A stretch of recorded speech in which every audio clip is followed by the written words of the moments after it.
Vusi.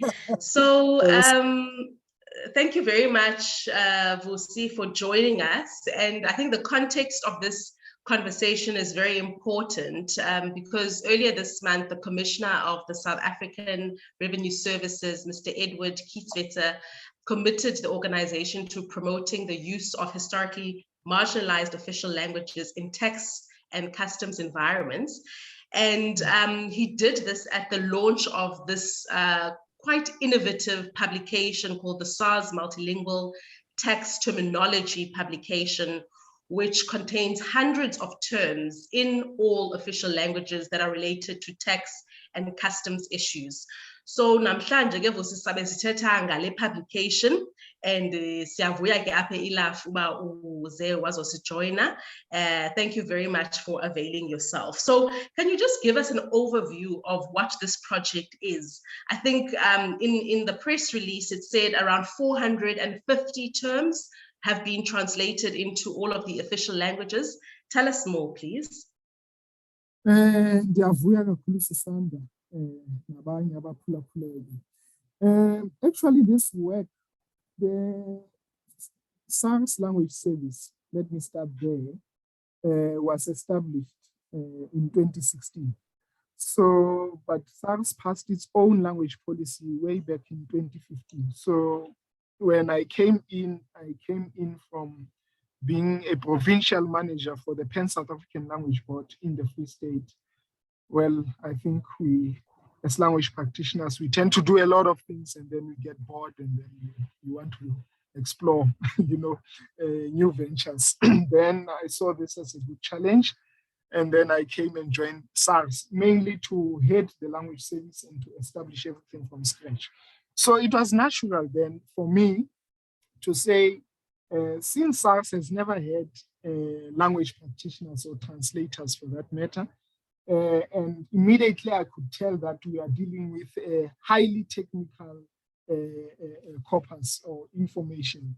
And so much so that we spend most of our time coining in these new terms, because in as much as we would want to ask other experts, but remember, our languages are still developing.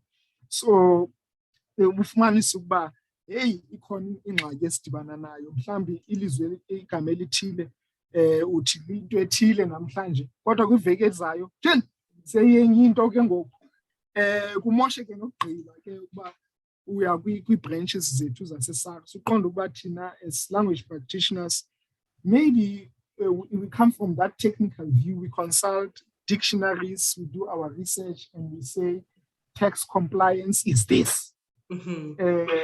But when you go to the branches, you find that that's not necessarily what they are saying tax compliance is. So that I think that is where now we started recording, all these difficult things. Because remember now, if SARS has a media release, that media release needs to be out in the SARS official languages that are adopted in the SARS language policy.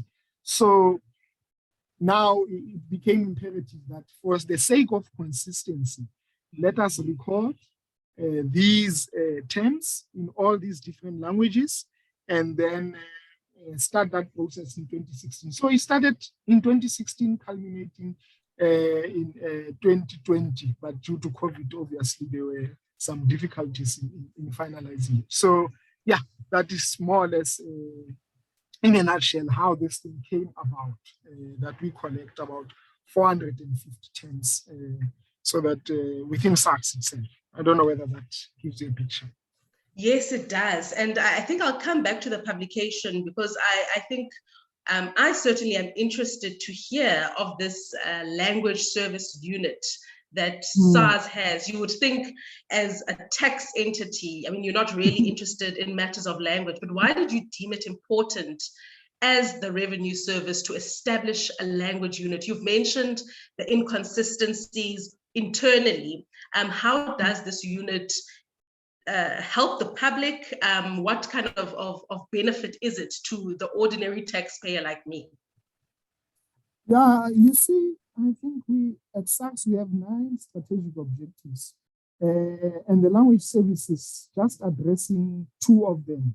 Not that the others are not important, but The first one is to provide clarity and certainty to taxpayers and traders about their tax obligations. So now, obviously, if you want to provide that clarity and certainty, obviously you must do it in a language that the people understand.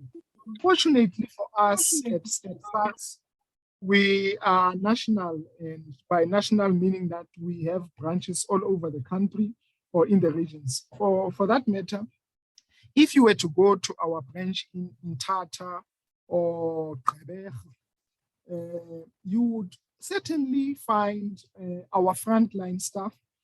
Obviously, they would help you in English, but if you were to struggle because of this language policy, they know that now you please do assist this person in a language that they understand. So we are just putting effect to the strategic objective of providing clarity and certainty to taxpayers and traders about their tax obligation. And I think the second one, where this whole thing is based on, is the second strategic objective that talks about to make it easy for taxpayers and traders to comply with their obligations. I think as soon as people understand, not for the just blind compliance, as soon as they understand the why in their language, iba lula ke loo nto yokuba umuntu aqonda oh le nto yinto ethile and funeka ndiyibhatele ngolu hlobo, utheni funeka ndiyibhatele ukuba funeka ndiyibhatele kakade. So I think we were trying to address practically all these issues that confront general taxpayers, because honestly speaking, tax is intimidating, even for myself. It is intimidating. That's interesting to hear. Definitely, because I think the mistake that most people do, they tend to think that when you work for SARS, it is given that you are a tax specialist. Kanti SARS is very wide. We have abantu IT, like I'm in communication. So I've never worked at the branch anyway. And you've got our abantu, obviously, who are tax specialists, others are auditors. We've got a lot of careers within the organization. So it became a very fascinating thing.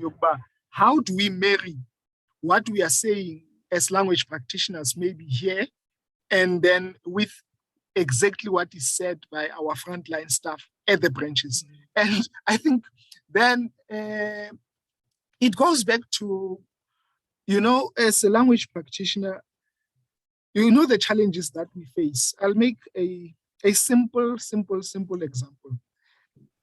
We are supposed to talk about maybe develop a signage that says right of admission reserved.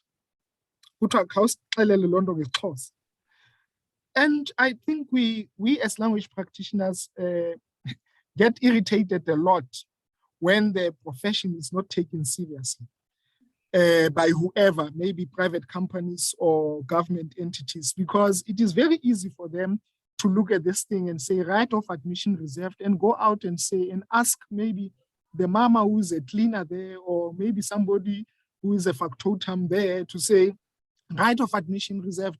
Sifuna ngeSotho lento ithini right of admission reserved, and then lo mama shem aphendule naye athi akungeni, and then ibhalwe ke nalo hlobo uzawubhala ibhalwa nje ngoba khathala kaloku these are our languages.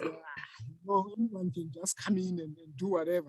So umuntu abhale mhlawumbe kaSotho akibua ungolwe mo right of admission reserved hahukeni.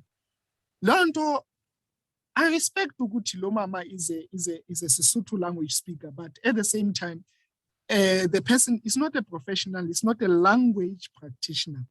So they're not able to really get into it, because now you're going to spend money, you have these beautiful signs in all your companies saying akungeni. Whereas right of admission does not necessarily say that. Then, because what are you going to say when another signage says no entry? Are you still going to say akungeni? You see? So such an example. So we had to go to our branches and say, that is it. Right of admission reserved is not necessarily simplistic as no entry akungena. It means asebohle banale tokelo yawukena asingabo bonke abanelungelo longena. Uyayibona?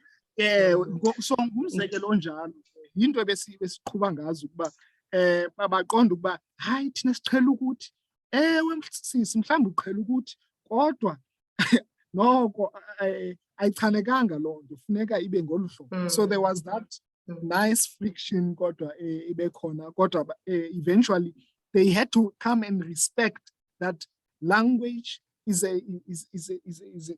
dynamic, and you have specialists in as much as we can all be language speakers, but there are translators, because I fight all the time to say just because you are a translator does not make you an interpreter. And in this environment, people think that because you are a translator, therefore you are an interpreter. If unento ethile kuthiwa khawuze uthetha isiXhosa, yiza Sisanda, zotolika. And I would say, but do you really get the fact that even in interpreting, we have consecutive interpreting, we have simultaneous interpreting, and you don't have time to consult as with regards to translation, where you will consult dictionaries or perhaps consult your colleagues. So that was the most interesting and exhausting part. And listening to you, Vusi, I think into that strikes me is something that Mr. Umnumzana Kisveta said during the launch about how this task of creating this multilingual publication of these terms was not just, it was about providing clarity and certainty, but the ends relate to promoting social justice and fundamental human rights through language, which we know is a key component of that. So I think in this detailed explanation that you've given, it really highlights how the thought that has gone into this hasn't just been about taking terms and creating a glossary for the sake of it, but it has been around making text language accessible so that the social justice imperatives are met. Now, let's talk about the practical aspect of this publication. It's all good and well that you have compiled it. Is there a way for Tina as the public to access it, maybe online, or if people who maybe teach topics related to text can use it as a resource? Tell us about how we can actually get it into our hands or soft copies of it. Fortunately, this publication is available on the SARS website, www.sars.gov.za. So it is available. So for anyone is really encouraged to go and download it for himself or herself. So it is available. But further to that, we have decided, we have published a lot of copies, I must say, maybe 1,000 copies, because we really want to distribute this booklet. We are going to start with the SABC radio stations, indigenous radio stations, not just courier these 10 books, to the radio stations, but we want to physically go there, meet the editorial team. These are the news readers, and then sit with them down and then make them acquaint them with these terms, and then so that they can also, ask whatever questions of clarity that they need, or who knows, they may be our future collaborators, they themselves, So we're looking at the SABC indigenous radio stations, so we'll be visiting those before the end of this year.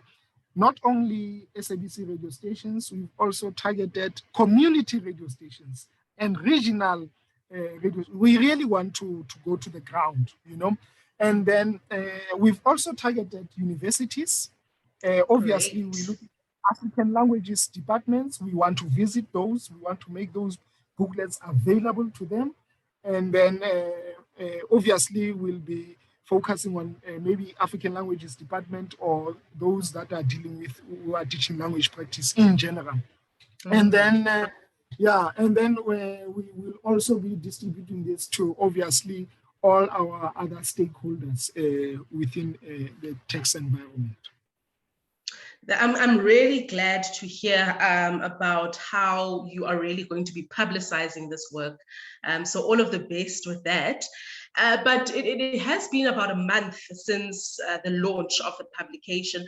Abantu bathini, are you seeing people downloading it? Have you had any feedback? In fact,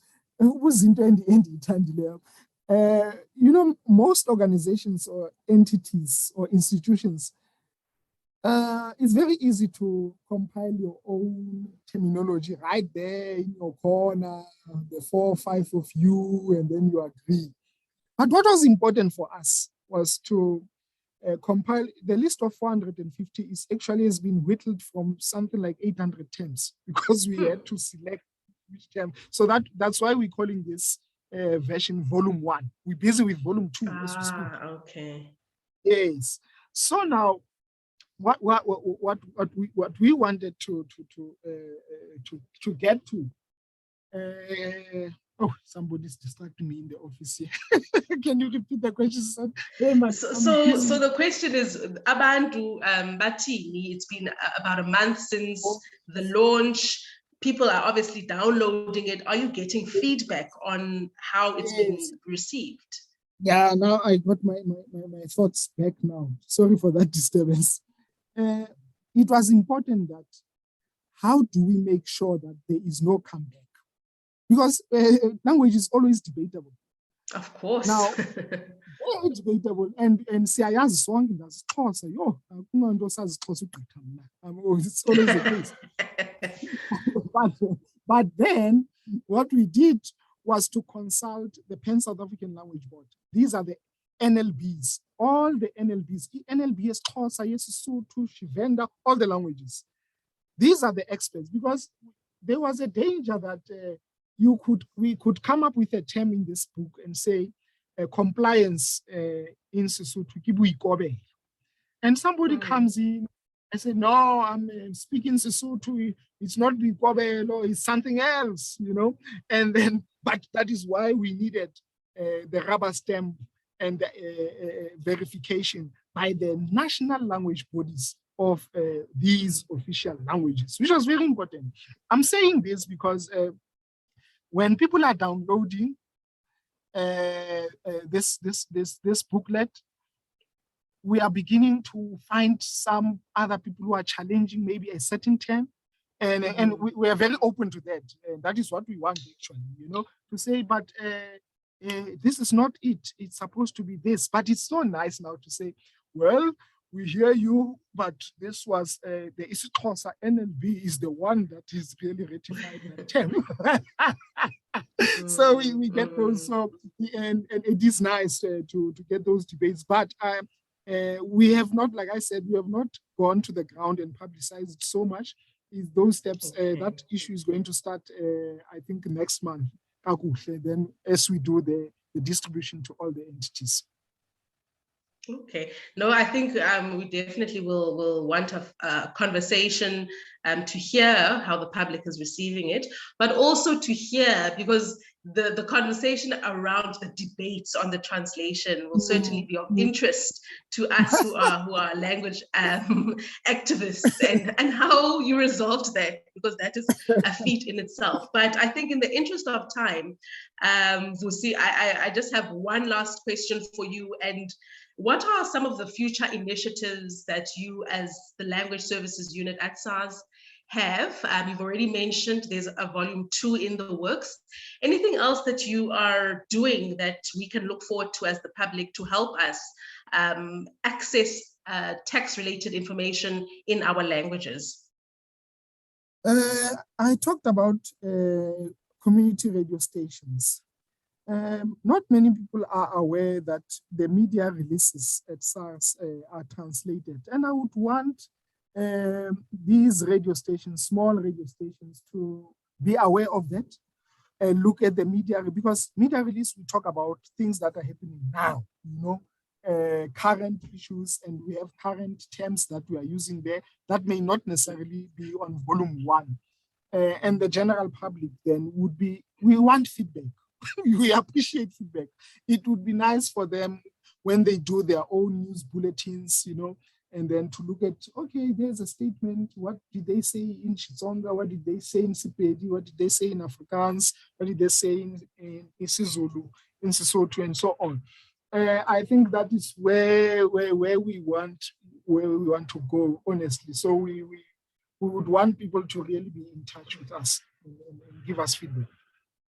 That sounds really exciting. Vusi, thank you so much for your time today. And we do look forward to following the work that you as a unit are doing in SARS. It's really meaningful work.